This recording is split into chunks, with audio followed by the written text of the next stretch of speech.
মাহে রমাজানে মূলত আমরা যে জিনিসটা হাসিল করে থাকি বা যেটা অর্জন করে থাকি সেটা হচ্ছে তাকওয়া, আল্লাহর ভয়।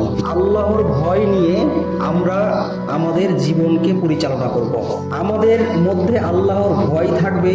সেই ভয়টা কেমন? যে না, আল্লাহকে আমরা একটা সম্মানের সহিত, একটা রেসপেক্টের সহিত আমরা যেন কি করছি, ভয় করছি। এই তাকওয়া এত গুরুত্বপূর্ণ শব্দ যে এই তাকওয়াটা আমাদের প্রত্যেকের জীবনে দরকার। যেমন আমরা এই আল্লাহর ভয়টা আমরা যেমন এই যে নামাজ পড়ছি, রোজা রাখছি, হাজ করব বা যাকাত দিব বা যতগুলো ভালো কাজ হতে পারে, সমস্ত ভালো কাজের মূল কেন্দ্র হচ্ছে এই তাকওয়া। মানে সমস্ত ইবাদতের মার্কাজ বা সেন্টার হচ্ছে, কেন্দ্রীয় বিষয় হচ্ছে এই তাকওয়া।